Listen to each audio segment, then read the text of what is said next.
In 1994, Mary Jo Smith vanished without a trace from her home in Michigan, leaving no clue or explanation behind. The last time she was seen, she was leaving her house on a quiet morning. And with her disappearance, her family and neighbors were filled with anxiety and anticipation. The streets were eerily empty, and the sky above the town seemed to be full of questions. The sudden disappearance of a young woman sparked a great deal of speculation, and everyone was waiting for the days to unfold and reveal the tragedy. The police quickly intensified the search, keeping the streets under heavy surveillance in the vicinity of Mary Jo's home. Search teams ventured into the nearby forests, across fields and narrow paths where Mary Jo might have fled. The family lived in a state of broken hope, and with each passing day without any news, the pain deepened. Many speculated that she had been kidnapped, but the truth was far more complicated than anyone could have imagined. As the investigation progressed, rumors began to spread about Mary Jo's relationships within her local community. It was suggested that there might have been an unstable relationship with a young man, leading people to wonder if her disappearance was the result of a personal dispute. Local newspapers eagerly picked up on these rumors, and the community started to talk about these relationships as though they held the key to the mystery. But with each passing conversation, the suspicions about who could be behind this act only grew. During the investigation, detectives reviewed other disappearances in the area and discovered a strange pattern of similar events. Other missing person cases in the same region raised suspicions, especially since no evidence had been found to shed light on Mary Jo's disappearance. These developments opened up a new line of inquiry, leading investigators to consider the possibility of one person being responsible for several disappearances. But as they got closer to the answer, the questions only became more complex. A year after Mary Jo's disappearance, some new evidence surfaced in a remote area. Her car was found in an abandoned spot, seemingly left there in a hurry. But despite the efforts to investigate the vehicle, the evidence did not yield anything substantial. The car contained a mix of clues, but nothing conclusive that could explain what had happened to her. As time passed, the hope of finding any answers dwindled, but the questions still lingered in the air. As the years went by, the investigation began to slow down, and it seemed as though the case would never be solved. The hope of finding Mary Jo slowly faded, especially with the lack of new evidence. The police focused on the personal and financial connections of those involved in the case, but to no avail. With the growing uncertainty, some began to doubt the authorities' ability to solve the case, while the family continued to suffer, searching for a resolution that would bring them peace.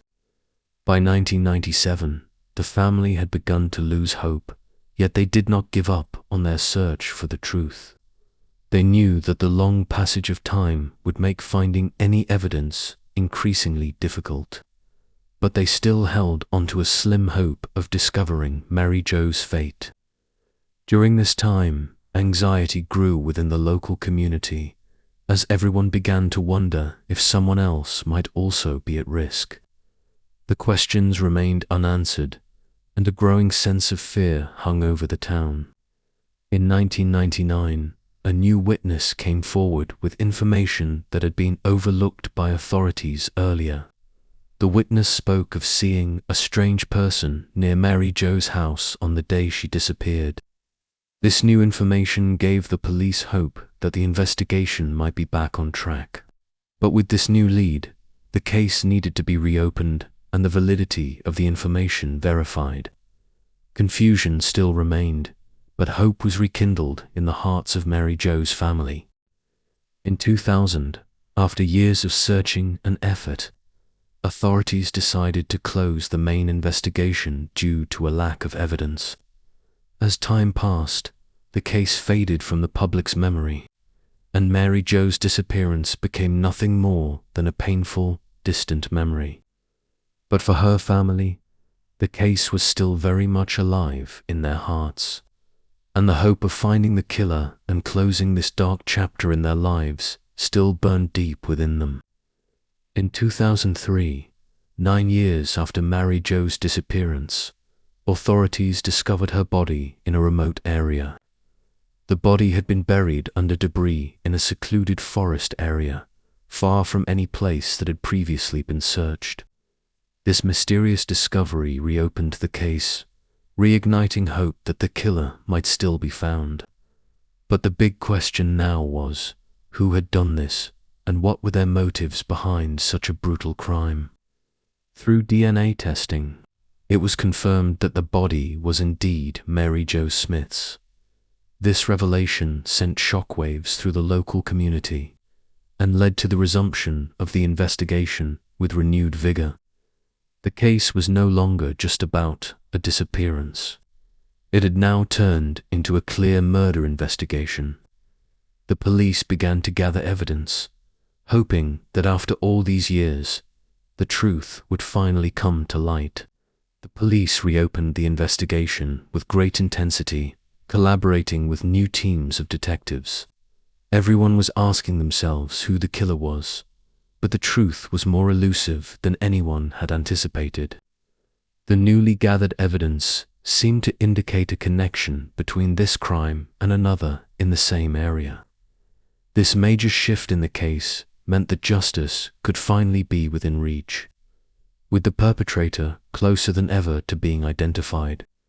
In 2006, after years of investigation, detectives were able to identify the killer through DNA testing that matched a suspect.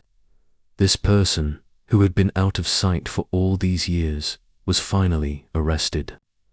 The killer was eventually found to be among a small group of suspects, and the shock was immense for everyone involved. In 2010, the killer stood trial in a criminal court. Evidence and testimonies confirming his involvement in the murder of Mary Jo Smith were presented. The trial was filled with tension and drama as everyone gathered in the courtroom to follow the developments of the case. In the end, the killer was sentenced to life in prison, giving Mary Jo's family some semblance of peace after all these years of searching and suffering.